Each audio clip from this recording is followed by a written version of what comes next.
5 minutes. Thank you so much to those who are standing today. Thank you, and we'll start in a few minutes.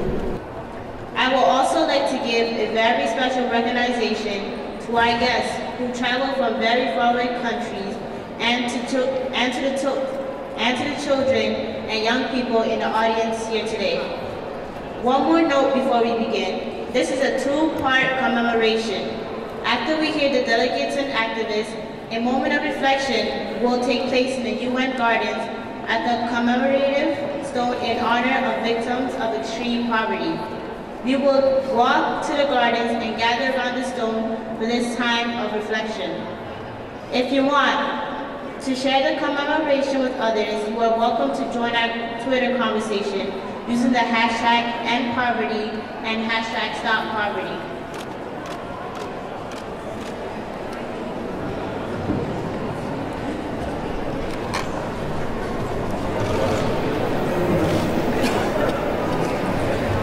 Years ago, the Universal Declaration of Rights was signed on the Trocadero Plaza in Paris. This declaration captured the enduring spirit of the human family, setting for itself the task of ensuring for all its members freedom, justice, and peace by the recognition of the inherent dignity and of the equal rights of each human being. In the same spirit, we gather today on the International Day of the Eradication of Poverty to express our will to come together with those furthest behind, to build an inclusive world, universal respect for human rights and dignity.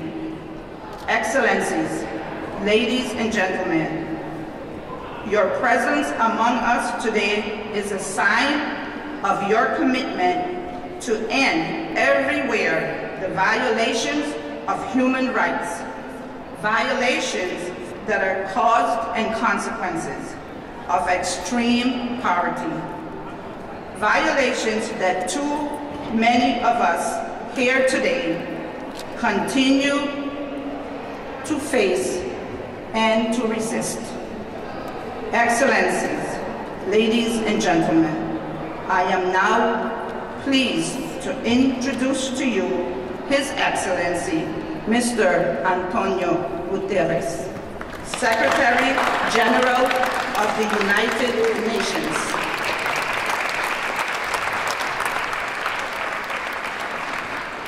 Dear friends, thank you very much. I have to apologize. I'm going to do one of the most impolite things that can be done.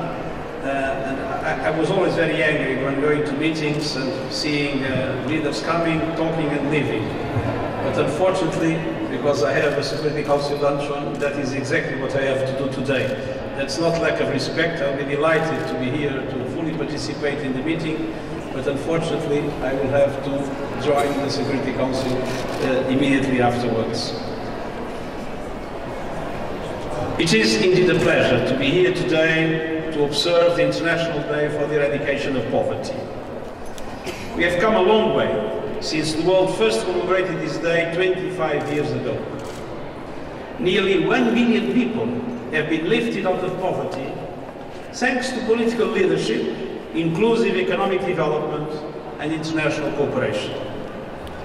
However, too many are still being left behind. 10% of the world's population remain in extreme poverty, and in our world of plenty, more than 700 million people are unable to meet their basic daily needs.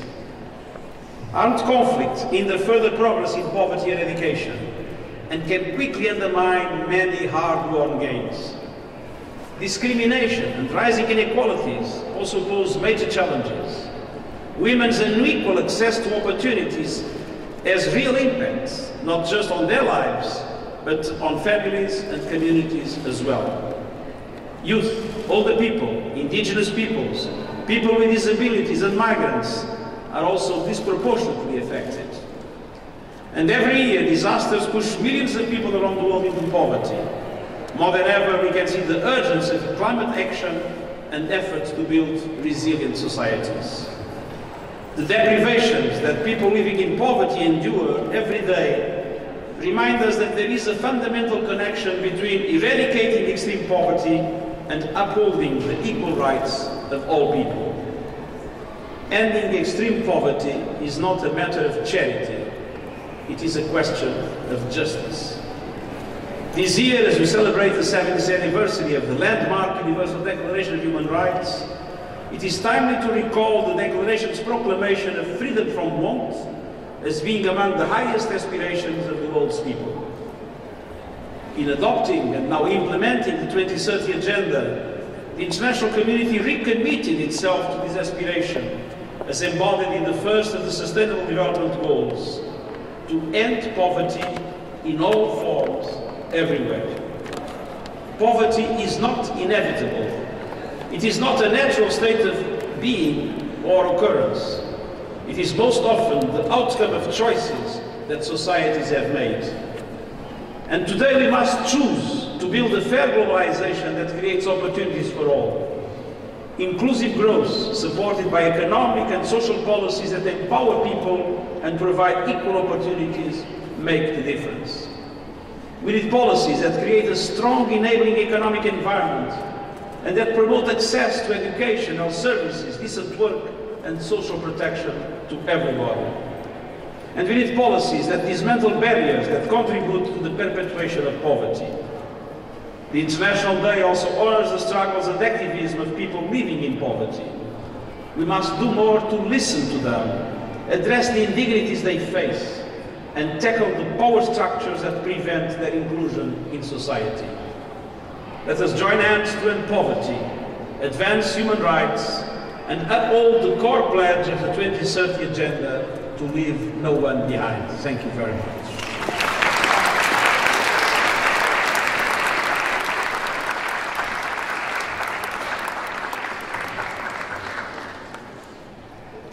Thank you, Excellency.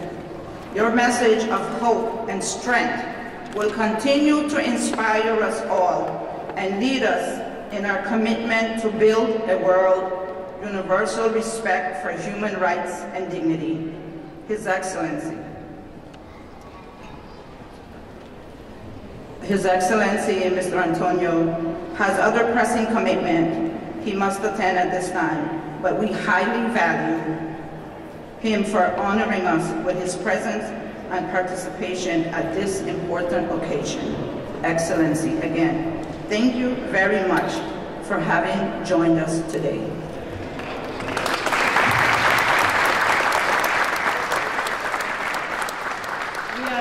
We are honored now to welcome Her Excellency, Ms.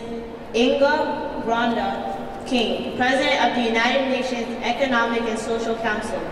As we know, the Economic and Social Council is at the heart of the United Nations system to advance the economic, social, and environmental dimensions of sustainable development. Please, Excellency.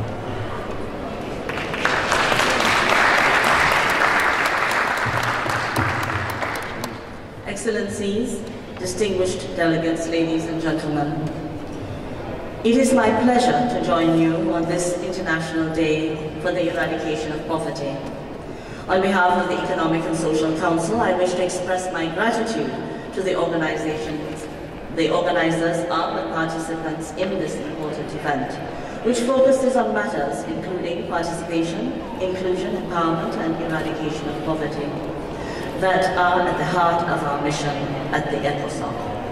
I am pleased that the outcome of today's special meeting will be used as an input to the HLPF, that is the 2019 High-Level Political Forum, to be held under the auspices of the ECOSOC, as well as to be held under the auspices of the General Assembly.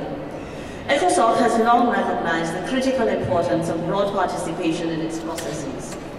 Indeed, the first time that non-governmental organizations took a role in formal UN deliberations was through the Economic and Social Council in 1946. And since that time, ECOSOC has served as a gateway for NGO participation in UN intergovernmental efforts touching a range of sustainable development issues.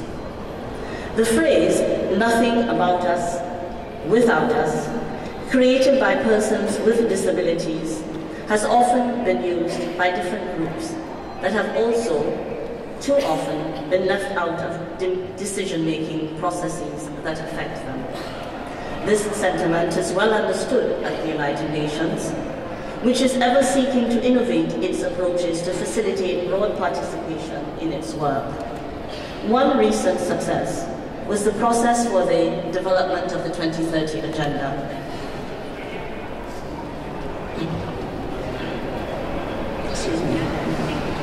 Which is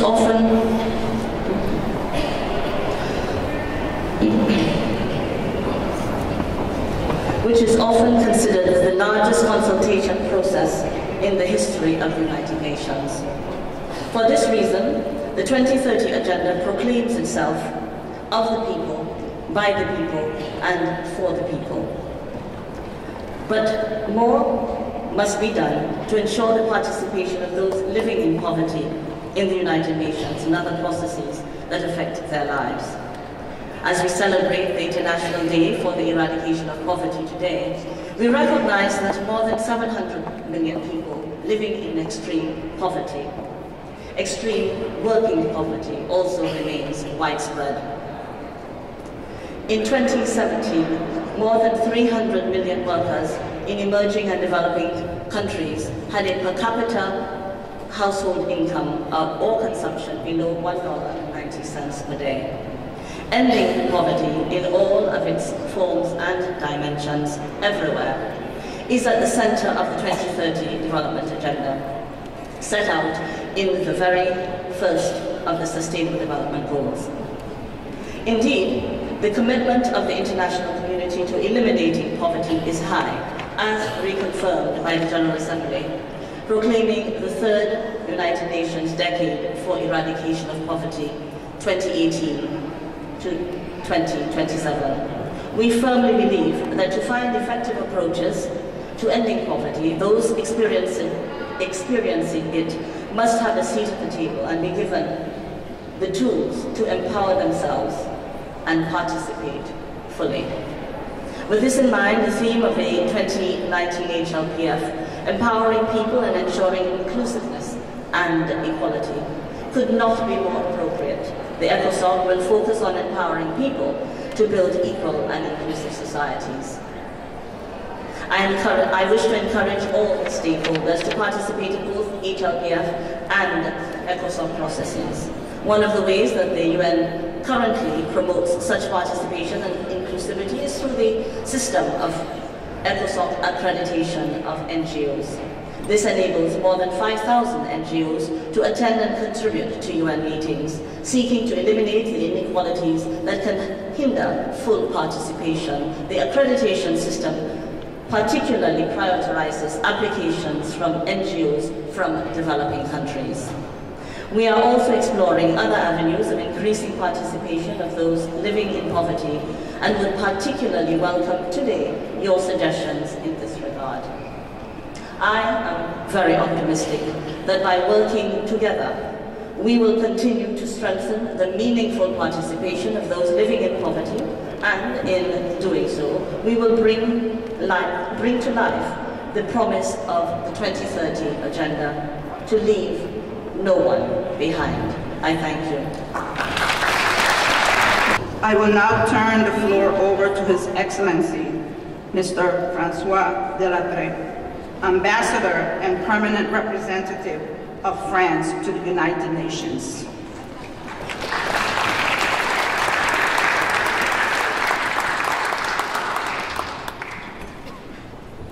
Merci beaucoup. Thank you very much, Monsieur le Secrétaire Général.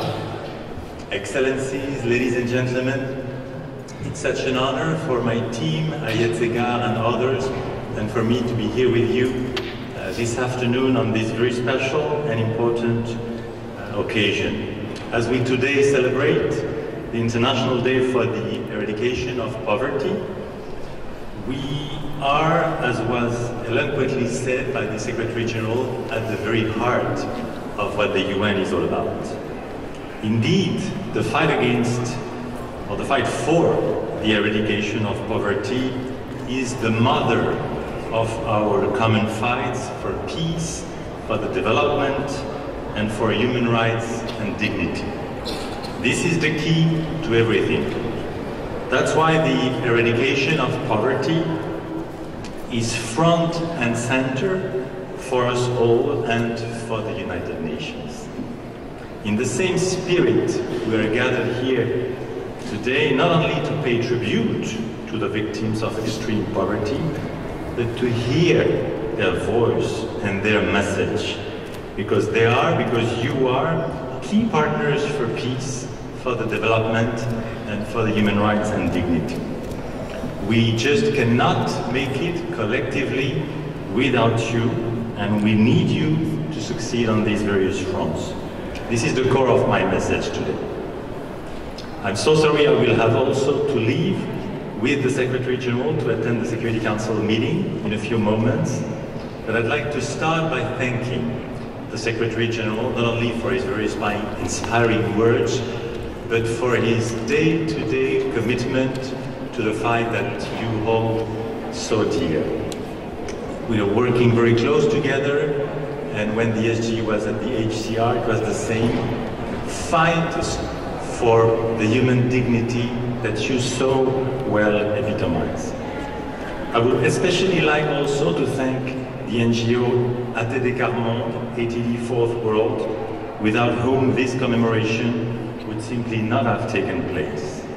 84th World's commitment to the eradication of poverty is a source of admiration and inspiration to all of us, and certainly to me. And the team here is really the dream team in this fight that we're all committed to.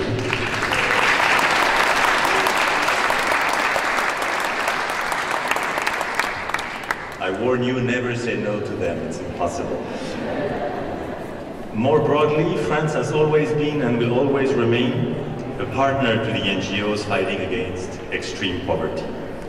I also want to express my warmest thanks to my colleague from Burkina Faso, His Excellency Ambassador Thiaré, to the teams of the Office of the UN Rights Commissioner for Human Rights and of the UN Department of Economic and Social Affairs, to the NGO Committee for Social Development, and to the International Committee for October 17 for their invaluable support in organizing this event, but also, and more importantly, for their exemplary commitment. France's battle against poverty at the UN took a new start in 1989 when the Human Rights and Extreme Poverty Resolution was adopted by the Human Rights Commission. This was really, I would not say the beginning of everything, but again, a new start. Ever since, France, and you know the long tradition of French modesty and humility, which is really part of our DNA, but on a more serious note, ever since France has been constantly assisting any enterprise aimed at reducing extreme poverty worldwide to ensure that everyone could fully enjoy their human rights. Because again, this is in our view, the mother of every fight we are here to fight. This year, the International Day for the Eradication of Poverty has a special significance, as 2018 is also the 70th anniversary of the Universal Declaration of Human Rights, adopted in Paris on December 10th, 1948.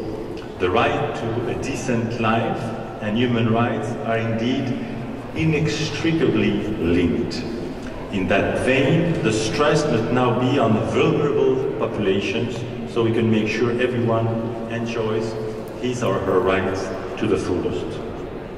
As 800 million people were living under the poverty threshold in 2017, the UN has made the eradication of extreme poverty one of the pillars of its Agenda 2030 for sustainable development, as was said by both previous speakers, including the chair of ECOSOC.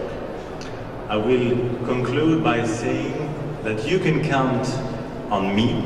More importantly, you can count on France, you can count on President Macron to stay at the forefront of international efforts in this existential fight for each and every one of us.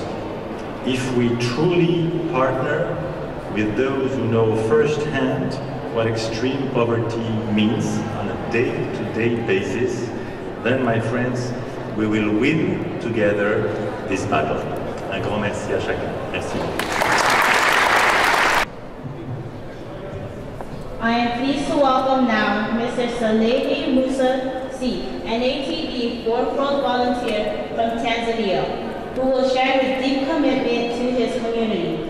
He will also be speaking on behalf of Ms. Asha Mohammed, who should have been a speaker today, but was not able to travel to New York because her visa got denied.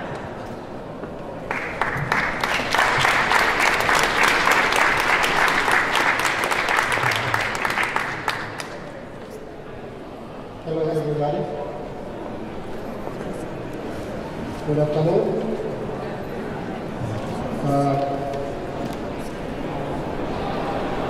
Before I came here, Asha told me, people living in extreme poverty often humiliated and disrespected.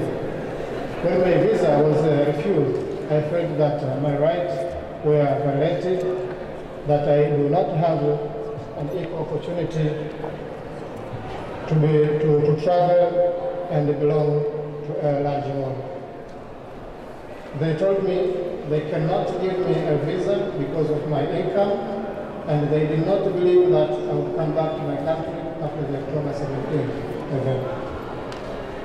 I was very disappointed. I believed that I would meet different people with different experiences and believe that I would share my knowledge and my experience and learn from others as well. Asha was refused a visa because her worth as a person and her human dignity did not have value. Of course, she has no money, and they judged her based on that. If an academic had wanted a visa, they would be happy to provide one, because an academic would be recognized as contributing knowledge, but Asha has knowledge to contribute to. People living in poverty are not trusted, even if they tell the truth. We will now listen to a message by Ms. Kim Cook, an activist from Boston, who will tell us how she tries to build caring relationships in challenging environments.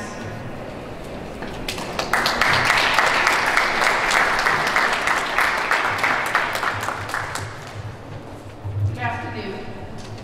My name is Kim Cook. I was pregnant when I first went into a shelter. At first, the Department of Transitional Assistance couldn't help me. They said I didn't need a shelter. I could sleep on someone's couch. I only got into a shelter when I showed up with my infant son in February and told them I have nowhere to go. I am going to be out on the street with a 2-month-old tonight, in the middle of winter. I've been in a shelter for 5 years now. They were giving out housing vouchers, but I was not eligible because my last permanent address wasn't a Boston address. The shelter I'm in now is infested with mice. People break the rules and have cats that control the mice, and the shelter lets them do it. In the welfare hotel we were in before, there was no kitchen, just a tiny microwave and a fridge. Microwaving food is not a healthy way to raise children, but that was the only choice we had. I got a crock pot, but they took it and said they would return it when we moved out because crock pots were not allowed. It seems like a lot of the system is built to keep people in poverty. For example, there's a limit to how much money you can save. If you have more than $2,000, your benefits get cut off. But it costs more than $2,000 to get an apartment. You need first month's rent and a security deposit. How am I supposed to save for an apartment if I can't have more than $2,000? There are assistance programs, but it is not feasible for families to get assistance with all the hurdles they have to jump. Please, Mr. Ambassador.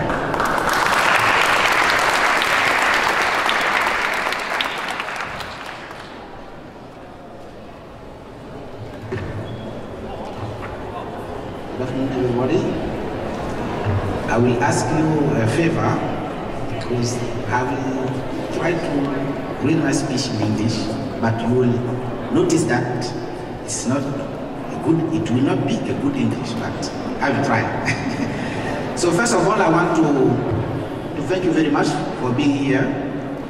And as my predecessor said, it's a pleasure for us and for me, for Burkina Faso, to be associated to this event.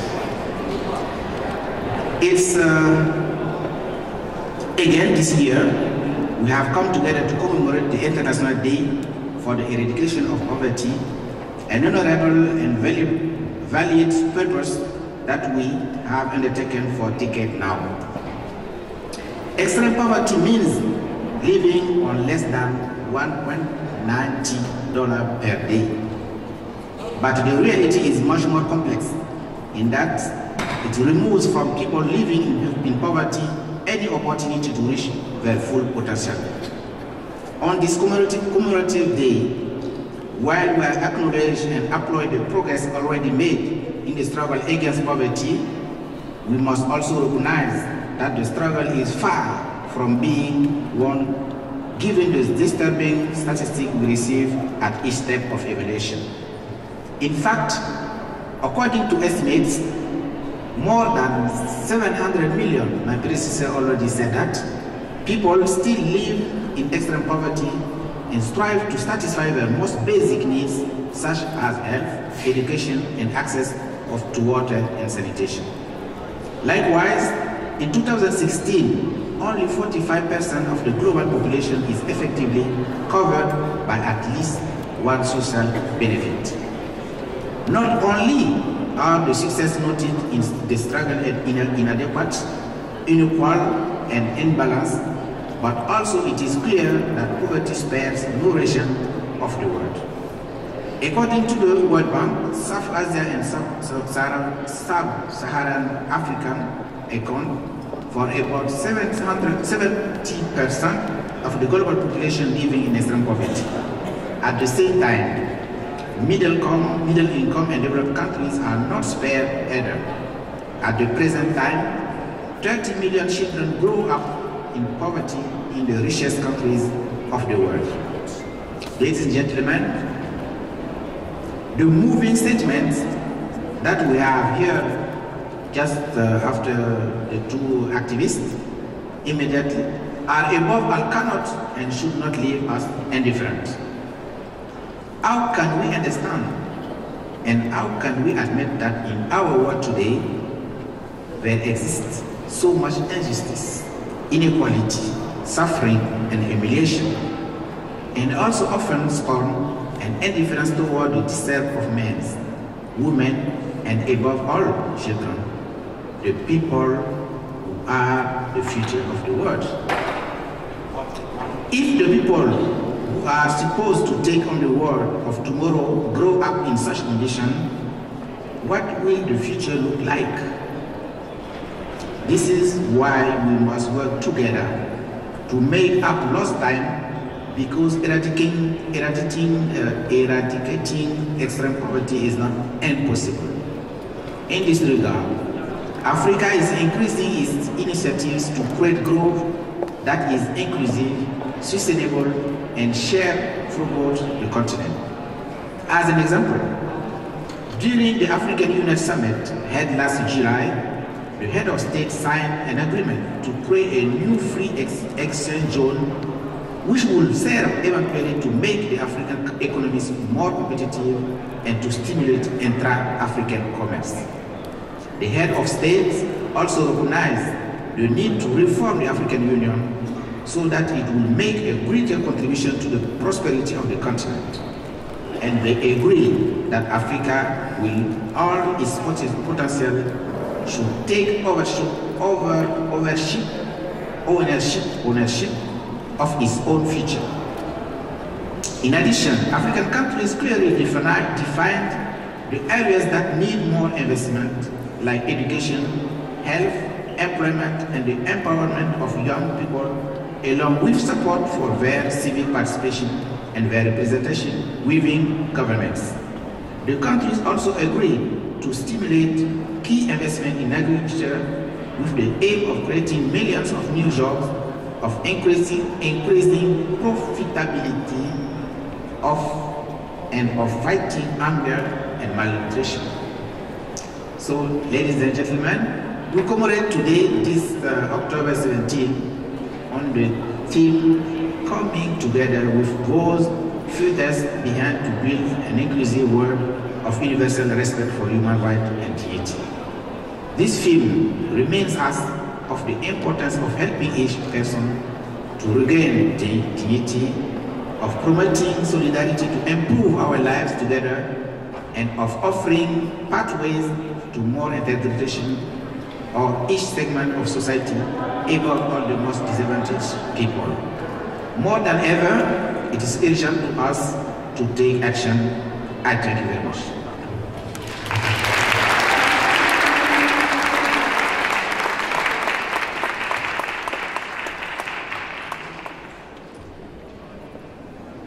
Thank you, Ambassador Thierry. Again, we appreciate the continued support from the Permanent Mission of Burkina Faso for the International Day for the Eradication of Poverty. Now we shall listen to a musical interlude. This song is called Be Changed, and it features testimonies of people living homeless in Dublin. Please welcome Grammy winner, singer, songwriter, and executive director of Koala Foundation, Susan McKeon, and Michael Brunock, singer and songwriter.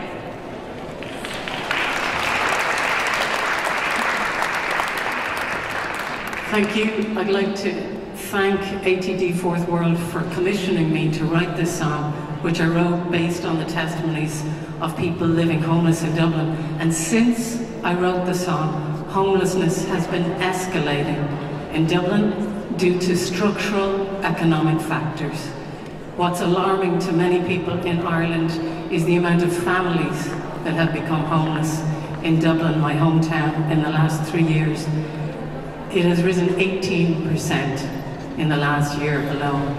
And my organization is working with organizations like ATD in Dublin, SAIL Women's Project, Rialto Youth Project, Donegal Travellers Project, and Monaghan Integrated Development that works with people living in direct provision to amplify those voices and develop creative solutions to the problems we face today, to make sure everyone is included, because we all belong.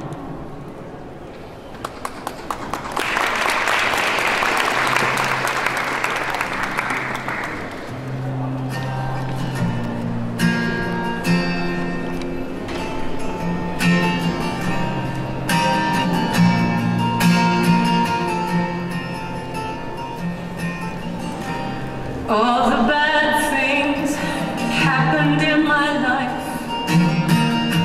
They don't tell you a thing about who I am. Don't judge me, just be there for me. If you really want to learn. Though I need help, there is no one to blame. Got to stand up, rise above the shame. What I see around me is injustice. What I see ahead of me is love. And if you wanna be changed, then we have to stand up together.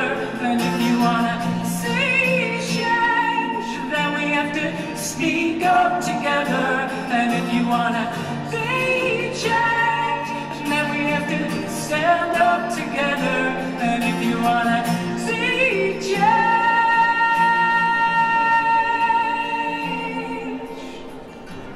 being homeless is like being handcuffed. All my power was taken away. How can I show my face to my children when I couldn't give them my home. I've known homelessness all generations, my parents too. A family, we are one. To know this gets us through.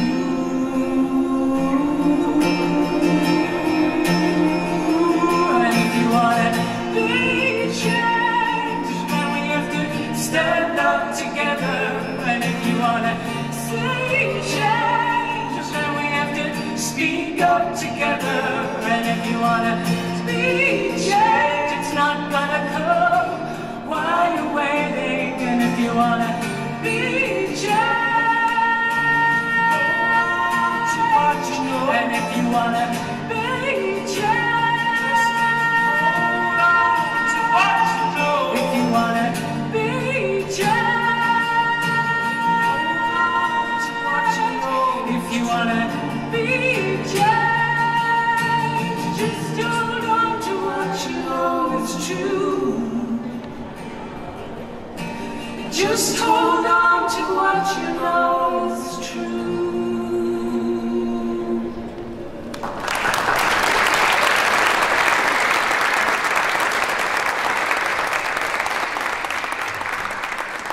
Thank you, Ms. McKeon and Mr. Brunner, for sharing so generously your time and talents in this powerful song.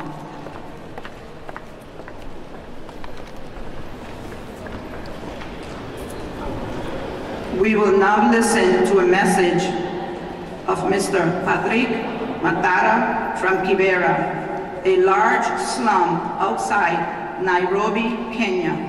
We will hear how passionate he is about making a difference in children's lives.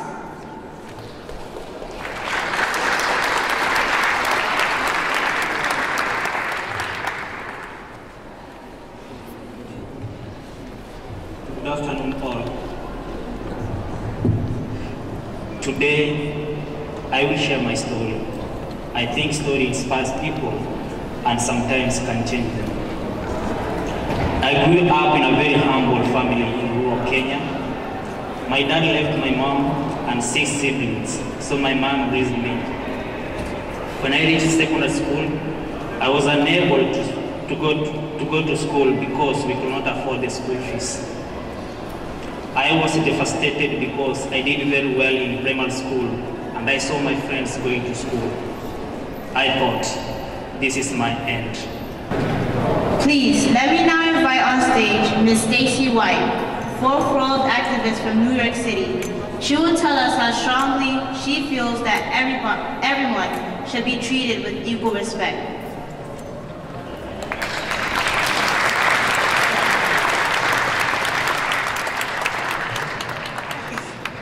Good afternoon. People in poverty are not the lowest of the low. I live with my daughter in a shelter in Queens, New York City.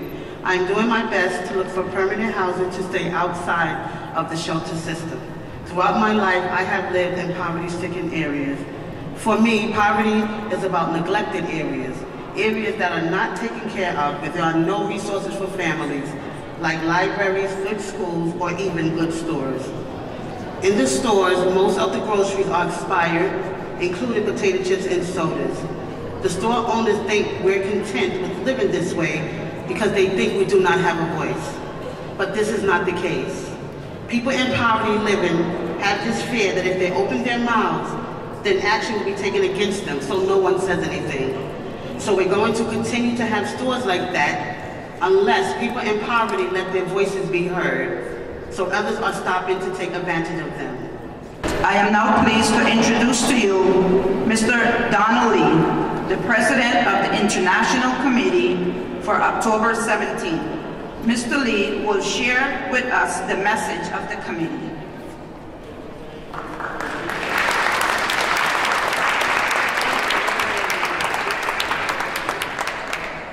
Excellencies, dear friends, first of all, thank you for those very powerful messages we heard today. We deeply deeply touched. This year, we celebrate the 70th anniversary of the Universal Declaration of Human Rights. However, despite the progress achieved in human rights since then, the adoption of this landmark document has been widely recognized. We still find ourselves deeply concerned that people living in poverty, especially those furthest behind, are still disproportionately affected by human rights violations. Joseph Brzezinski was one of the first persons to highlight the critical connection between extreme poverty and human rights violation by demonstrating that a human rights approach to end poverty was the most effective way to guarantee that people in poverty could live in dignity and enjoy basic human rights and freedoms. This approach forces us to look beyond providing an adequate income for people in poverty and to also focus on the dignity, capabilities, choices, security, and voice that every individual needs for the full enjoyment of their fundamental civil, cultural, economic, political, and social rights. We would like to thank again all the speakers as well as everyone who came to participate. Thank you. We shall now move into the second part of our program. It will be held in the UN Garden. Please go to the exit behind you to my right as we will begin in 10 minutes. Thank you.